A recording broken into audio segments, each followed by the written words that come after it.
Baik, sebelumnya selamat siang dan Assalamualaikum warahmatullahi wabarakatuh. Selamat siang teman-teman semua, selamat siang Mbak Rara.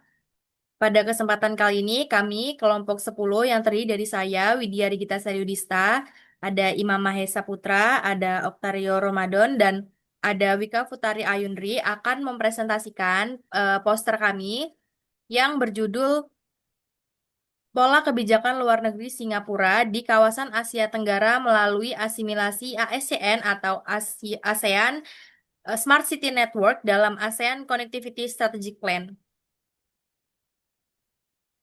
Baik, presentasi ini akan dimulai dengan penjelasan latar belakang masalah yang akan dijelaskan oleh saya. Eh, Latar belakang masalah ini diawali oleh isu urbanisasi dan digitalisasi yang mulai populer dan memengaruhi kebijakan luar negeri negara-negara di dunia, termasuk Singapura dan kebijakan regional di kawasan Asia Tenggara. Hal ini didukung oleh pernyataan dari penelitian Bapak Utomo pada tahun 2019.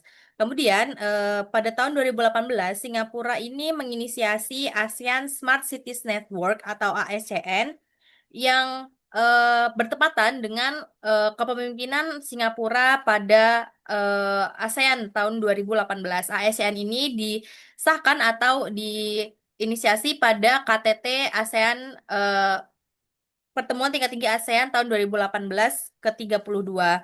Yang mana menurut Kastoya 2022 dan Tan et al. Tahun 2021, ASEAN ini merupakan perpanjangan dari kebijakan virtual Singapura yang didebutkan pada tahun 2014 lalu. Nah, kemudian dilanjutkan dengan isu urbanisasi yang ada di kawasan Asia Tenggara, di mana menurut UNDESA eh, pada tahun 2030 diperkirakan sekitar 55,7% atau 400 juta jiwa populasi di ASEAN Member State atau AMS ini akan melakukan urbanisasi atau akan tinggal di daerah perkotaan. Hal ini dinyatakan melalui penelitian yang dilakukan oleh Bana Si et al. Pada tahun 2025. Nah, overpopulasi atau urbanisasi yang akan terjadi hingga tahun 2030 mendatang itu tidak hanya eh, memberikan dampak positif bagi kota-kota di AMS, tapi juga dampak negatif seperti kemiskinan dan kesenjangan sosial juga kesenjangan gender. Menurut Bana Si et al. Juga, urbanisasi itu bisa memberikan dampak positif apabila diimbangi dengan layanan publik dan infrastruktur yang memadai. Kemudian urbanisasi inilah yang kemudian menjadi highlight dari kebijakan regional ASEAN. Urgensi ini masuk dalam visi ASEAN 2045 melalui pilar ASEAN Connectivity Strategic Plan. Nah, dua eh, keadaan ideal ini kemudian yang memunculkan rumusan masalah, yaitu bagaimana ASEAN yang diinisiasi oleh Singapura ini diasimilasikan ke dalam ASEAN Connectivity Strategy Plan, karena ASN ini lebih dulu diinisiasi sebelum ASEAN Connectivity Strategy Plan. Namun, tanpa menghilangkan fungsinya sebagai instrumen soft power dalam kebijakan luar negeri Singapura di kawasan Asia Tenggara. Kemudian bagian pembahasan 2.1 dan 2.2 akan dijelaskan oleh Saudara Leo. Oke, terima kasih kepada Saudara Regita Sari atas penjelasan dan pengantarnya kepada materi ini. Saya akan melanjutkan pada bagian yang pertama, yaitu ASN sebagai instrumen kebijakan luar negeri Singapura. Nah, kita masuk ke pembahasan inti yang pertama nih. Di sini kita akan membedah secara mendalam bagaimana sih ASN digunakan Singapura sebagai instrumen strategis kebijakan luar negerinya. Di sini kita akan menganalisis tiga dimensi penting yang akan dibahas. Yang pertama ada ASN sebagai medium soft power dan agenda setting diplomasi, sebagai instrumen teknodiplomasi dan ekspansi ekonomi, serta yang terakhir adalah ASN sebagai alat branding nasional dan diplomasi digital. Kita yang ke pertama dulu ya. Oke, seperti yang kita tahu bahwasannya soft power itu adalah kemampuan suatu negara untuk mempengaruhi dan membentuk preferensi negara lain tanpa menggunakan paksaan militer atau tekanan ekonomi yang keras. Caranya adalah melalui daya tarik, nilai, budaya, dan model kebijakan yang ditawarkan. Kenapa sih Singapura menggunakan teknik ini? Lalu, kenapa Singapura sebagai agenda setter? Mengapa sih ini penting? Dalam ASEAN, Singapura tidak sekedar menjadi peserta biasa. Singapura menempatkan dirinya sebagai agenda setter atau penentu arah kebijakan. Lalu, what else means? Apa artinya? Artinya, Singapura yang menentukan standar apa yang dianggap baik dalam tata kelola kota pintar, parameter apa yang harus diukur, dan praktik apa yang harus diadopsi oleh negara-negara ASEAN lainnya. Nah, integrasi menurut penelitian Cramson tahun 2021 dengan jelas menunjukkan bahwa Singapura secara sistematis mengintegrasikan tiga pilar ini, nilai tata kelola perkotaan ke dalam kerangka ASEAN. Yang pertama ada efisiensi, di mana Singapura mempromosikan pengelolaan kota yang hemat sumber daya, menggunakan teknologi yang mengoptimalkan layanan publik, dan menghindari pemborosan anggaran. Lalu yang kedua ada berbasis data atau data driven. Setiap keputusan harus didukung oleh data real time dan analitik yang solid. Ini mencerminkan pendekatan teknokratis Singapura yang mengedepankan evidence-based policy making. Lalu yang terakhir ada berorientasi keberlanjutan atau sustainability, di mana pembangunan kota harus mempertimbangkan dampak lingkungan jangka panjang, efisiensi energi, dan keseimbangan ekologis. Nah, dengan menanamkan nilai-nilai tersebut, Singapura ke dalam ASEAN, Singapura sedang melakukan normalisasi standarnya sendiri di tingkat regional. Negara-negara ASEAN yang lain ingin mengembangkan Smart City akan secara natural mengadopsi pendekatan Singapura, karena ASEAN telah menjadikannya sebagai benchmarknya. Ini adalah soft power yang sangat efektif, di mana dia tidak memaksa negara lain untuk mengikutinya, tetapi Singapura membuat mereka ingin mengikuti karena ada model Anda atau model Singapura yang dianggap paling kredibel dan successful.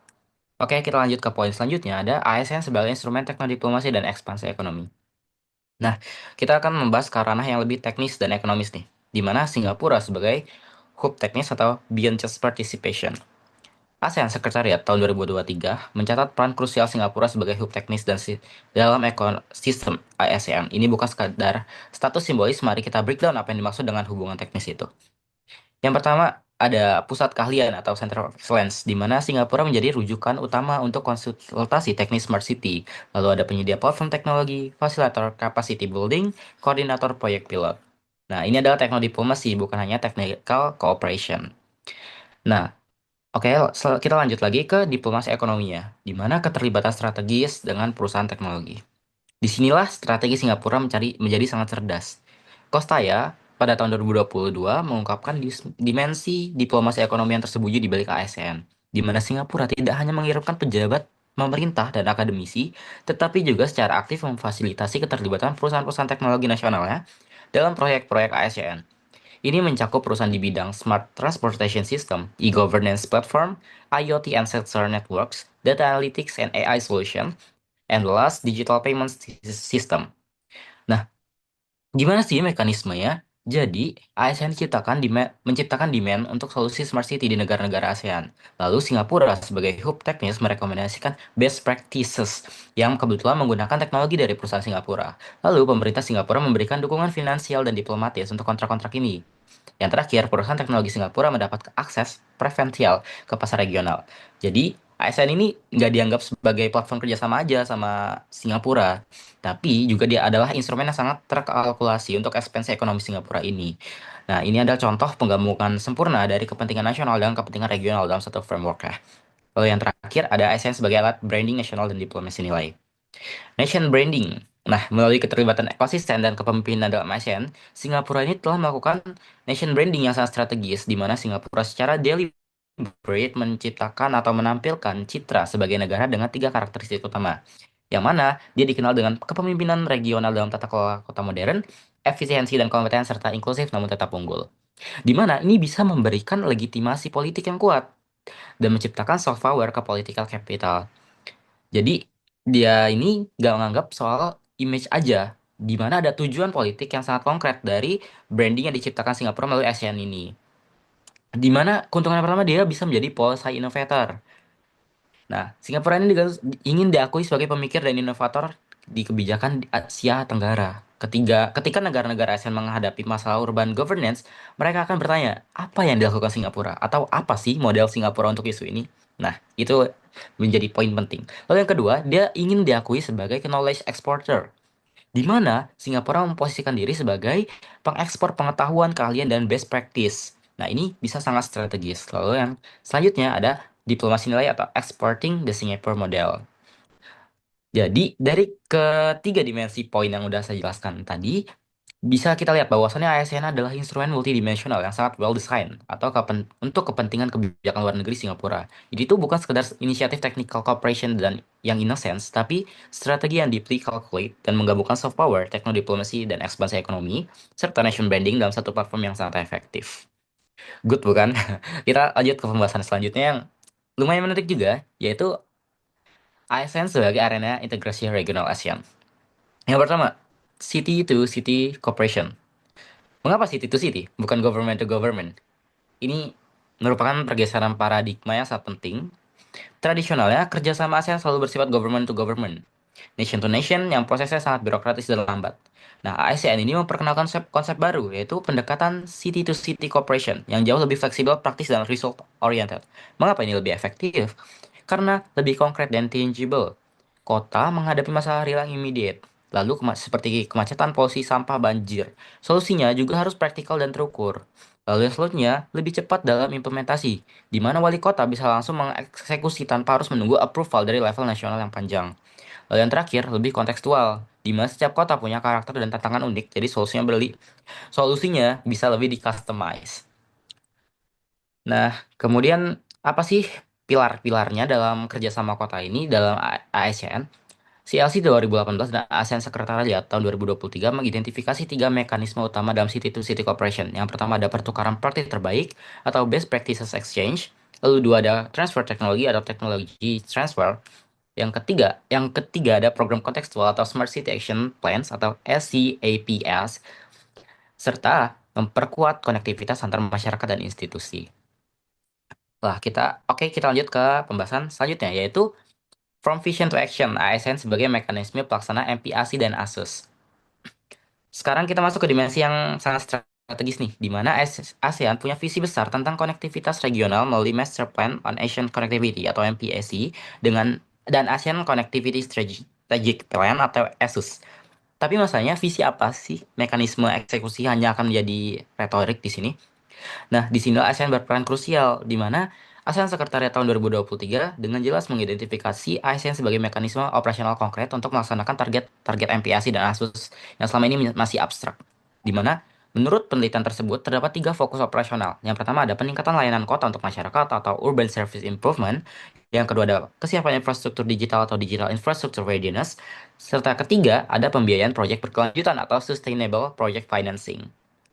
Jadi ASEAN ini bukan hanya untuk diskusi dan sharing. Jadi ASEAN ini untuk menjadi implementation mechanism, di mana ada timeline, deliverables, dan monitoring and evaluation. Serta ada accountability. Jadi ini mengubah ASEAN connectivity dan abstract aspiration menjadi concrete projects dengan measurable outcomes. Selanjutnya ada creating regional values chain. Nah, dimensi yang ketiga ini mengarah ke ekonomi nih, di mana ini adalah tentang economic dan technological integration yang lebih luas, di mana salah satunya adalah meningkatkan peluang investasi lintas negara. ASEAN menciptakan investment opportunities and cross-border. Bagaimana sih mekanismenya? Yang pertama ada standarisasi dan interoperability. Dengan adanya common standard dan smart city technologies, investor bisa develop solution yang scalable dan across multiple cities dan countries in ASEAN. Ini reduce risk and increase return on investment. Lalu ada showcase projects sebagai proof of concept, reduce regulatory barriers, serta memperkuat rantai nilai teknologi regional. Di mana berdasarkan penelitian Crampton tahun 2021, beliau menjelaskan dimensi yang sangat penting di mana ASN menciptakan regional technology value chains.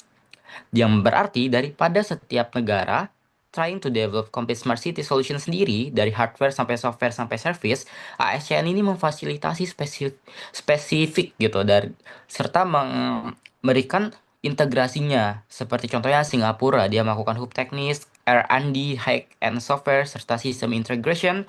Contohnya Indonesia, kita melakukan large scale implementation, adaptation untuk emerging markets, grassroots innovation dan lainnya. Jadi dengan spesialisasi ini ya, setiap negara bisa fokus pada competitive advantages mereka dan together atau bersama mereka tuh bisa create regional value chains yang lebih kuat dibanding jika mereka compete head to head atau berjuang sendiri-sendiri lah. Oke, kita end bagian ini. Jadi meskipun ASEAN clearly serves Singapore interest, tapi platform ini tuh juga delivers real values loh untuk ASEAN dan negara-negara regional lainnya. Ini bukan zero sum game di mana Singapore gains and other lose. Ini adalah positive sum arrangement di mana Singapura gains leadership and economic benefits, sementara ASEAN members lainnya gains teknologi, capacity, investment, and pathway menuju more advanced urban governance. Nah, inilah kenapa ASEAN bisa disebut successfully assimilate ke dalam ASEAN Connectivity Strategic Plan. Karena legitimasinya bukan hanya political maneuvering Singapura, tetapi lebih real benefits yang dirasakan oleh stakeholder di seluruh ASEAN. Salah satu negara kita, Indonesia. Oke, terima kasih untuk materi selanjutnya bisa disampaikan rekan saya. Baik, terima kasih Rio. Materi selanjutnya adalah tentang bagaimana ASN yang lebih dulu diinisiasi ini pada tahun 2018 itu bisa tetap relevan dengan pilar Connectivity Strategic Plan ASEAN. Yang mana seharusnya ASEAN ini diasimilasi nih ke pilar-pilar Connectivity Strategic eh, ke goals-goals ASEAN Connectivity Strategic Plan. Nah, di sini materi ini akan disampaikan oleh Wika dan Imam, di mana Wika akan menjelaskan strategic goal 2 dan 3, serta Imam akan menjelaskan strategic goal 5 dan 6. Kepada Wika, dipersilakan. Oke, langsung saja, langsung membahas yang strategi goal 2. Jadi strategi goal 2 itu fokus pada pengelolaan tantangan perkotaan dan pedesaan dengan memanfaatkan teknologi modern dan infrastruktur inovatif. Salah satu cara mengimplementasikannya itu adalah dengan kolaborasi antara Singapura dan Malaysia dalam proyek ASEAN Smart Cities Digital Platform. Nah, platform ini tuh juga memungkinkan pertukaran data secara real time, sehingga proses pengambilan keputusan tuh bisa lebih cepat dan efisien serta mampu mengurangi hambatan regulasi antar negara. Jadi, lewat kolaborasi ini tuh juga kota-kota di ASEAN makin terhubung secara digital dan lebih siap menghadapi tantangan urban. Oke. Jadi, yang strategic goal 3 tuh kemudian adalah fokusnya adalah pada inovasi digital berkelanjutan dan peningkatan keamanan siber serta konektivitas lintas negara. ASEAN tuh mendukung hal ini melalui program seperti ASEAN Youth Innovation Challenge yang mendorong kolaborasi pemuda-pemuda ASEAN untuk menciptakan solusi berbasis teknologi. Contohnya ada aplikasi yang dikembangkan untuk pengelolaan limbah di kota pintar yang menjadi salah satu bentuk nyata kontribusi generasi muda dalam transformasi digital kawasan ASEAN. Materi strategi goal 5 dan strategi goal 6 akan disampaikan dengan rekan kita yaitu Imam. Baik, terima kasih kepada saudari Wika ya yang telah memberikan saya kesempatan. Baiklah, pada kesempatan ini saya akan menyampaikan mengenai strategi goals 5 yang berbunyi Promoting Regulatory Excellence and Cooperations to Address Emerging Challenges and Seize Opportunities in a Rapidly Evolving World. Jadi beberapa kota pilot yang menjadi anggota dari ASCN ini itu berfokus pada peningkatan sistem respons bencana.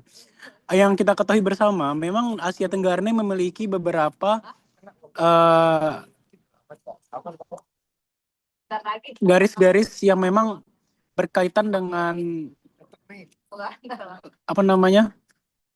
garis-garis bencana alam gitu ya, yang memang kita bisa lihat terutama di wilayah Sumatera dan Malaysia dan lain sebagainya. Maka dari itu fokus ini sangat penting dilakukan karena itu tadi untuk memitigasi bencana yang ada. Ada pula kota-kota yang menekankan pada peningkatan keamanan publik untuk menurunkan tingkat kriminalitas dan kejahatan-kejahatan yang terjadi seperti itu. Lalu yang terakhir itu ada strategic goals 6 yang berbunyi fostering greater people to people connectivity through deepening socio-cultural interactions and enhancing people mobility. Menurut Yiget Candler et al. Tahun 2019, si penulis ini menunjukkan bahwa solusi kota pintar seperti jaringan listrik yang pintar yang sudah terintegrasi, seperti panel surya ya, sistem energi terbarukan, dan teknologi pengelolaan sampah yang tidak hanya meningkatkan efisiensi ekonomi, itu juga mengurangi jejak karbon perkotaan.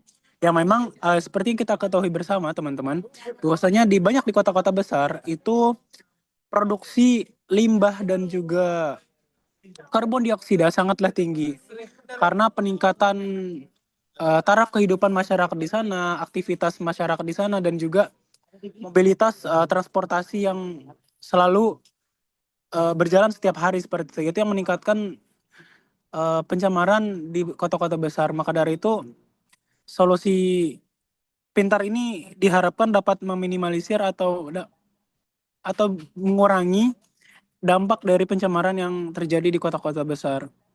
Dan memang kami rasa perwujudan ASCN ini sebagai pilar dari Connectivity Strategic Plan ASEAN 2045 itu akan tercapai apabila kita semua dapat bekerja bersama dengan baik dari lintas sektor, dari atas ke bawah maupun bawah ke atas, seperti itu. Mungkin untuk selanjutnya akan dilanjutkan kembali oleh Baik. Mika. Baik, terima kasih Imam. Yang terakhir adalah temuan dan kesimpulan.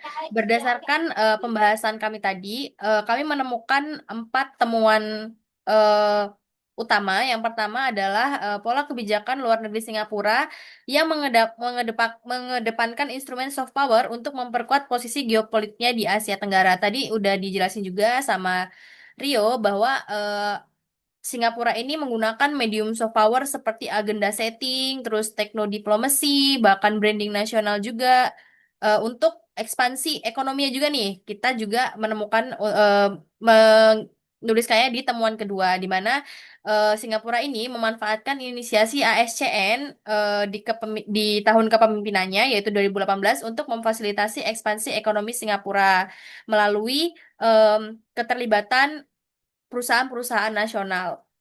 Kemudian yang ketiga adalah ASCN berhasil terinstitusionalisasi ke dalam ASEAN Connectivity Strategic Plan seperti yang sudah dijelaskan oleh Wika dan Imam tadi, terutama dalam Goals 2, 3, 5, dan 6 melalui berbagai produk seperti ASEAN Smart City Digital Platform, terus ASEAN Youth Innovation Challenge, dan lain-lain. Kemudian yang terakhir adalah mengenai tantangan dalam asimilasi ASCN ke dalam ASEAN Connectivity Strategic Plan.